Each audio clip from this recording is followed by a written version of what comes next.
Olá meus amigos, minhas amigas, sejam bem-vindos aí mais uma vez, aqui é o Dr. Bruno Benigno e hoje eu estou aqui para esclarecer uma dúvida sobre o diagnóstico de cistos renais complexos. Essa semana eu atendi uma paciente jovem que no comecinho do ano passado, desse ano, ela teve um quadro de apendicite, foi operada de urgência e nesse processo ela acabou fazendo uma tomografia que identificou um cisto no rim. Ela não sentia absolutamente nada e identificaram lá um cisto suspeito e falaram para ela, olha, resolvida essa questão da apendicite, você tem que procurar um urologista para investigar a natureza desse cisto, se é um câncer, se não é. Ela acabou fazendo um exame de ressonância que mostrou um cisto suspeito. E ela estava muito preocupada a respeito de o risco de uma cirurgia de tirar o cisto, o medo de perder o rim, se não era preciso fazer uma biópsia antes de partir para uma cirurgia. E eu cheguei, tive uma conversa com ela muito longa, expliquei riscos e benefícios, expliquei sobre as diferenças entre os tipos de cisto, nem todo cisto é arriscado, nem todo cisto precisa ser operado, o papel da biópsia e no final eu trouxe para ela um dado de um estudo que está em andamento nos Estados Unidos, que é a tomografia, o PET scan, utilizando uma molécula chamada zircônio, junto com um anticorpo que chama geruntuximab. O que é isso? É uma espécie de corante que se liga com alta avidez às células do câncer de rim, podendo dizer para a gente antemão, antes mesmo de operar a paciente, se aquela lesão que foi encontrada é uma lesão maligna ou não. Esse estudo está em andamento, eu vou apresentar para vocês, a gente aguarda ansiosamente os resultados da publicação desse teste. Então esse é o motivo aqui dessa nossa apresentação de hoje, que é falar sobre o diagnóstico de nódulos e cistos nos rins. Então nódulo, lesões sólidas, mas em particular nesse caso eu vou falar sobre cistos renais e para onde o campo avança, né? Quais são as novidades, né? Para onde a gente vai chegar com os exames, né, de imagem e, em particular, comentar sobre esse estudo, o PET scan com zircônio. Bom, então, é uma paciente aqui de 37 anos que busca uma segunda opinião sobre um cisto renal complexo. Esse caso ele destaca a importância da avaliação cuidadosa e do acompanhamento adequado dos pacientes com cistos renais suspeitos. Bom, antes disso eu quero parar para agradecer aqui os comentários do nosso canal, então muito boa a sua explicação, foi a Marilza que comentou, ela é uma membro do canal, comentou no nosso vídeo sobre paciente com câncer de próstata de 67 anos com Gleason 7. Olha Marilza, eu que agradeço aí a sua atenção sua e de todos, na verdade nós temos recebido mensagens de pessoas do Brasil inteiro agradecendo o nosso conteúdo e dizendo que esse conteúdo tem ajudado bastante na tomada de decisão aí junto à equipe médica. Então, eu que agradeço aí a sua simpatia em deixar um comentário no nosso vídeo.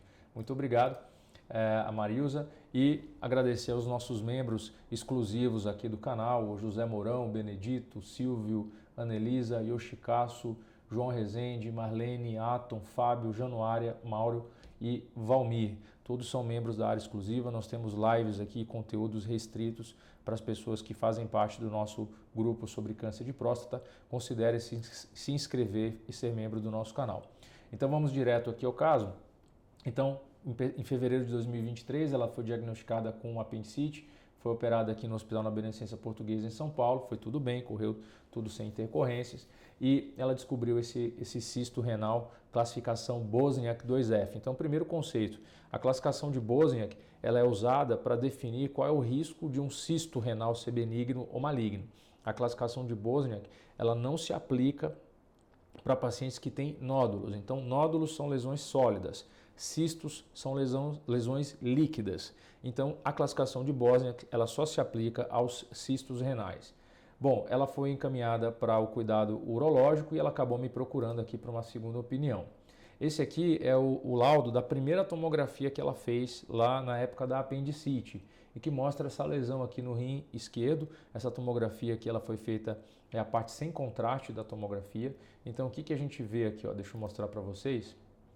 Deixa eu diminuir aqui o tamanho da minha caneta, ok? Perfeito. Ó, então vocês veem aqui, esse aqui é o aspecto do rim normal, tá? É um aspecto normal do rim, vejam que ele é todo homogêneo. E esse aqui é o aspecto do rim esquerdo, tá? Aqui é uma tomografia de abdômen. E aqui essa imagem é a imagem do cisto. Então veja que o cisto ele geralmente aparece cinza. E é muito importante que o exame seja feito com contraste. Por quê? O contraste ele ajuda a identificar áreas vascularizadas do rim. Então, nem todo cisto passa sangue dentro dele, mas se dentro do cisto passa sangue, significa que ele tem um risco real de crescer. E se ele crescer, ele pode danificar as partes sadias do rim e pode dificultar um tratamento cirúrgico no futuro, porque o cisto fica muito grande. E, claro, se passa sangue, ele também pode ser de origem maligna. Por isso que é muito importante essa avaliação detalhada dos cistos. E os dois principais exames que trazem isso para a gente são a tomografia e a cintilografia, desculpe, a ressonância magnética, ok? Bom, é uma paciente que não pratica atividades físicas, então a gente sabe que o sedentarismo, a obesidade, o tabagismo, o consumo excessivo de gorduras, de proteína animal, tudo isso aumenta o estrado inflamatório do organismo, que nós chamamos de síndrome metabólica. E essa síndrome metabólica aumenta os níveis de cortisol, e o cortisol, que é um hormônio do estresse, ele acaba inibindo a ação do sistema imunológico e permite o surgimento de células malignas, de erros na divisão celular, e esse é um dos mecanismos do surgimento do câncer, não só do câncer de rim, mas de outros cânceres também. Então a gente chama de quadro de síndrome metabólica. Então uma paciente que é sedentária, ela estava com o IMC bem acima do esperado, a gente calculou o IMC dela, deu de 38, então era um quadro de obesidade grau 2, e ela já tinha feito cirurgias prévias, abdominoplastia, cirurgia de ovário à direita e passou pela cirurgia de apendicite, de apendicectomia recentemente. O histórico familiar dessa paciente é importante também, tá? Então aqui eu estou falando de fatores de risco. Primeiro que eu falei do próprio paciente, estilo de vida. Segundo, fatores de risco familiares. Quando a gente olha, o pai dela tem um histórico de câncer de próstata, embora o câncer de próstata não seja um fator de risco para câncer de rim, mas ela tem um histórico oncológico na família e a mãe teve um histórico de câncer de tireoide, né? E o que sugere que talvez possa existir um componente familiar aí, como um risco aumentado dessa paciente, na verdade, ter câncer. Então eu coloquei aqui que o histórico familiar, ele reforça essa necessidade de uma vigilância cuidadosa da paciente por parte da equipe médica. Bom, o exame físico dela mostrou um abdômen sem anormalidades, ela estava com um peso um pouquinho acima de 100 quilos, ela tem só 1,56 m, então deu IMC, na verdade, falei para vocês 38 não, mas deu um IMC de 41, então acima de 30 já é alterado e entrou como um grau de obesidade grau 3, então muito importante esse histórico. Bom, o que eu fiz para essa paciente, né? Eu falei, olha, como você tem exames ainda um pouquinho defasados, vamos atualizar esses exames, né? Então vamos pedir novos. Então eu pedi uma nova ressonância magnética para ela, para realizar. Pedi uma avaliação do cardiologista, porque se eventualmente ela precisa passar por uma intervenção cirúrgica, a gente tem que saber se está tudo bem com o coração. E eu considerei uma cirurgia de nefrectomia parcial robótica. Calma, o que significa isso? Nefrectomia significa retirada do rim parcial, ou seja, não vamos propor uma retirada completa do rim da paciente. Sempre a expectativa é tentar preservar o máximo possível. E a outra opção seria um acompanhamento. Mas essa tomada de decisão causou a insegurança na paciente. Ela falou, doutor, mas se isso for um câncer e a gente ficar só fazendo acompanhamento, isso não é perigoso? Eu falei, olha, então vamos repetir a ressonância e a gente pode até considerar fazer uma biópsia do rim. E ela me perguntou, doutor, não existe nenhum exame de imagem mais moderno? Eu falei, olha, existe, mas infelizmente ainda não está disponível no Brasil. E tudo que a gente usa até hoje é a classificação de Bosniak, que ela viu lá na tomografia. Então, quando você pegar a sua tomografia e olhar lá, cisto de Bosniak, tipo 1, tipo 2, tipo 3, tipo 4, isso vem do Dr. Morton Bosniak, né? que faleceu em 2016, é um radiologista norte-americano que publicou essa classificação baseada no risco de um cisto ser maligno. Então, o Bosniak 1 é o cisto mais simples de todos. Ele é liso e não tem nenhum conteúdo líquido sólido dentro dele. O Bosniak 2, ele é um cisto líquido, mas ele tem essas divisórias aqui dentro dele, tá? E com septos menores que 2 milímetros. O cisto 2F, ele é um cisto benigno, mas ele deve ser acompanhado. Ele reúne características tanto do Bosniak 2 quanto características do Bosniak 3, portanto ele é um cisto que deve ser acompanhado aí a cada 6 meses. Já o cisto Bosniak 3 é diferente, olha, ele já tem uma espessura do septo maior que 4 milímetros e ele já tem um risco maior de ser câncer. E o Bosniak 4 é o mais perigoso de todos, ele tem lesões líquidas e tem lesões sólidas dentro dele e já é um cisto que merece uma atenção e 100% das vezes é cirúrgico. Bruno, qual o risco de um cisto Bosniak 1 e Bosniak tipo 2 serem câncer? Ó, tipo 1 e tipo 2, 0%. Então, Bosniak tipo 1 e tipo 2, cisto benigno. Bosniak 2F, risco de ser câncer, 5%. Bosniak 3, risco de câncer, 50%. Então, esse é o risco da paciente, 50%. Risco de um Bosniak 4 ser câncer, 90%. Então, basicamente, Bosniak 3 e 4, cirúrgico. Mas a dúvida dela foi, poxa, então tem 50% de chance do meu cisto ser benigno. Exatamente. E existe também uma outra classificação que é o quão difícil, qual é o risco dessa paciente perder o rim. E para isso você tem que entender que o risco ele depende não só do tamanho do nódulo, mas da localização do nódulo. Quando o nódulo ou o cisto eles estão muito próximos da parte que irriga o sangue no rim, que a gente chama de hilo do rim, a parte do meio, maior é a chance do paciente perder. Quanto mais na casca do rim, mais para fora esse nódulo se encontra, menor é o risco do paciente perder o rim e maior a chance de sucesso do médico apenas remover o cisto ou nódulo com sucesso. E essa classificação, eu já falei em outros vídeos aqui, é a classificação do Renal Score, tá? Ela vai de 4 até 12 e nós damos pontos. E no caso aqui dessa paciente veio com Renal Score 4P baixo, ou seja, uma baixa chance dela ter uma complicação e perder o rim durante uma cirurgia, sendo um risco de apenas 6,4%. Então é um risco muito baixo, tá?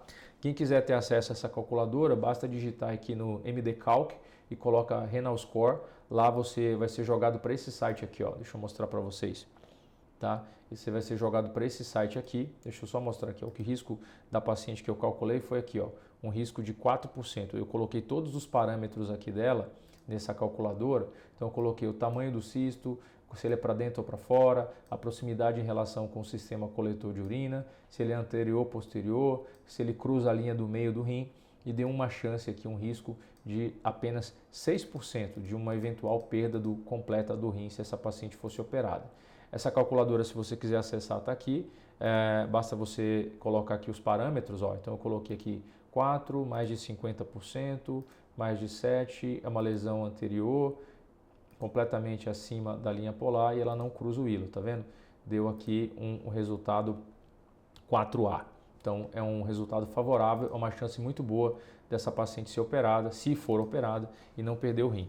Tá, mas aqui que entra o próximo passo, né? Então, como eu posso ter certeza de que esse nódulo, esse cisto Bosniak 3, esse cisto não é um nódulo, na verdade é benigno ou maligno? Bom, eu posso ir lá e tirar o nódulo e mandar para análise. Mas o que ela queria saber é, doutor, vale a pena fazer uma biópsia antes? A resposta é sim, em alguns casos a gente pode fazer biópsia. Por exemplo, um paciente muito idoso, com risco cirúrgico muito alto, um paciente como o caso dela, que tem uma obesidade, que já torna a intervenção cirúrgica mais difícil.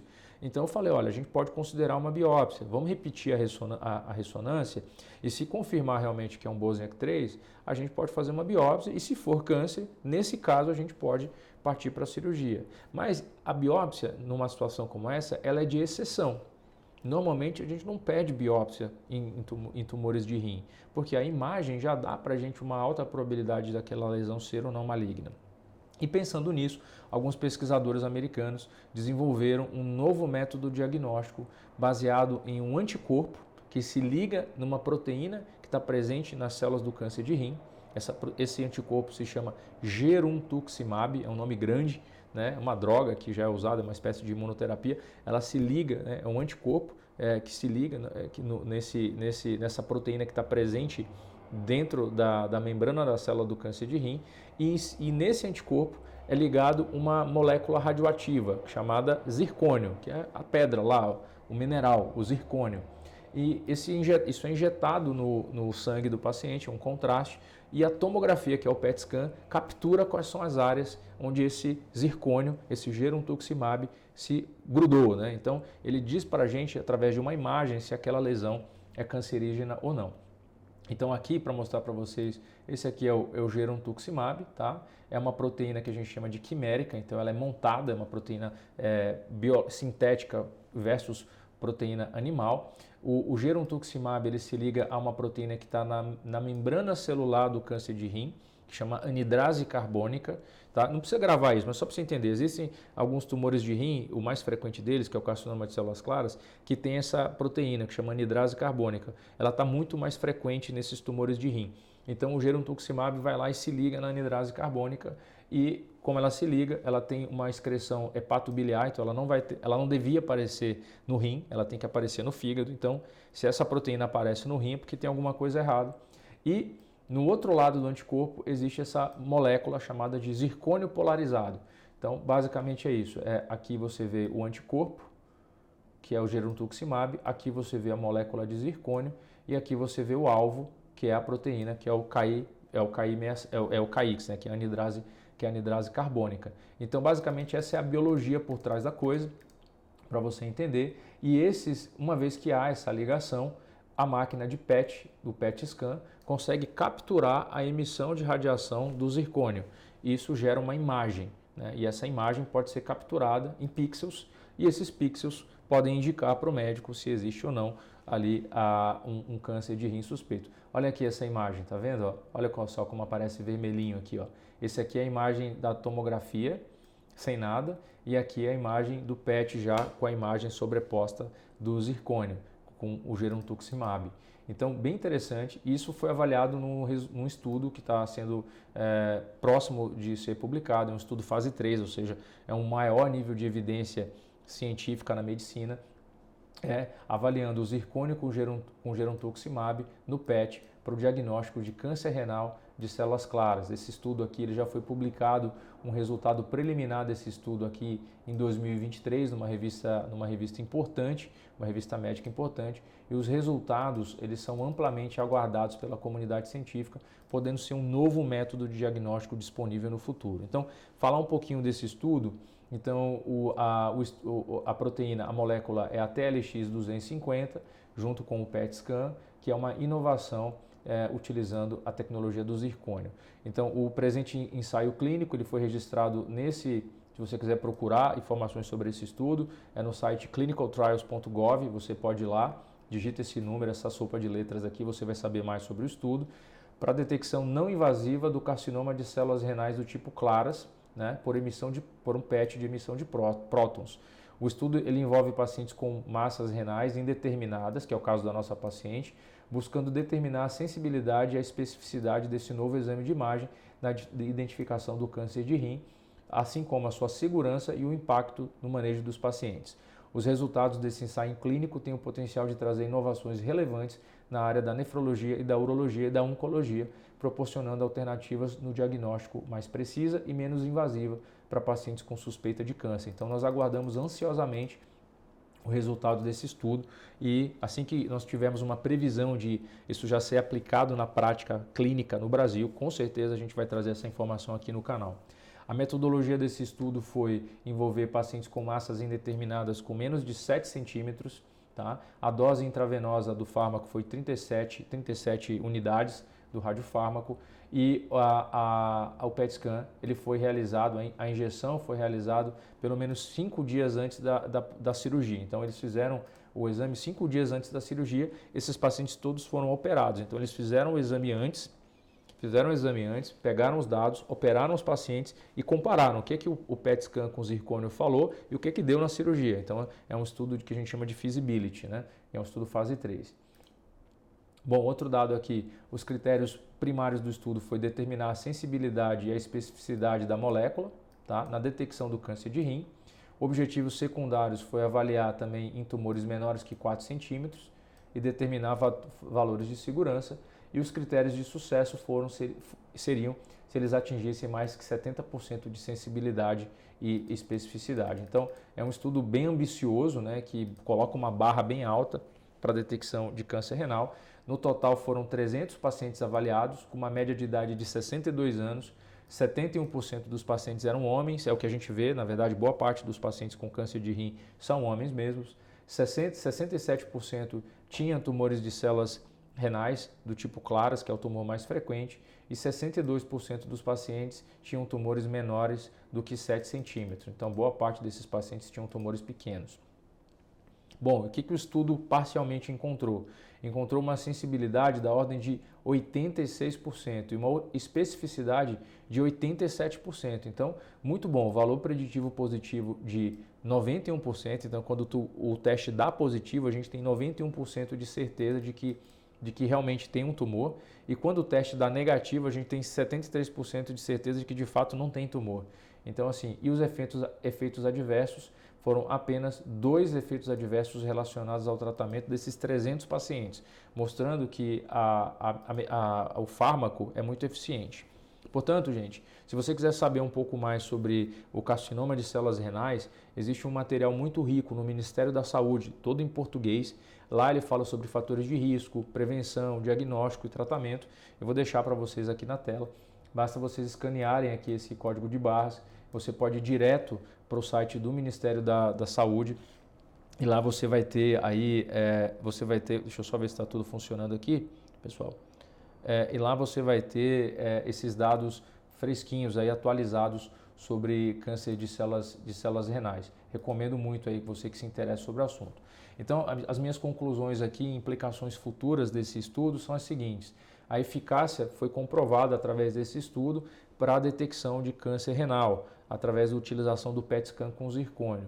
O impacto clínico, quando essa tecnologia estiver disponível no Brasil, vai ser muito importante, né? E a previsão de que isso chegue ainda está em aberto, a gente não tem a data de quando vai estar disponível o PET de zircônio, mas realmente é algo que se mostrou bem tolerado, seguro e agora deve ser validado em estudos maiores, em populações diversas, inclusive em centros internacionais. Então, eu espero que você tenha aprendido um pouco mais aqui sobre os avanços no diagnóstico dos cistos de rim, a classificação de Bosniak, nem todo cisto é perigoso, e eu espero que esse conteúdo tenha ajudado você a chegar um pouco mais orientado e um pouco mais, entendendo um pouco mais sobre o quadro para discutir com a sua equipe médica. Se você não me conhece, eu sou o Dr. Bruno Benigno, eu sou um cirurgião, urologista especializado no tratamento do câncer de rim, próstata, bexiga. Também tratamos doenças benignas urológicas. Eu sou o diretor aqui da Clínica Uroonco em São Paulo, que é o meu consultório. Segue aí na tela o contato da minha equipe, caso você queira entrar em contato para uma segunda opinião.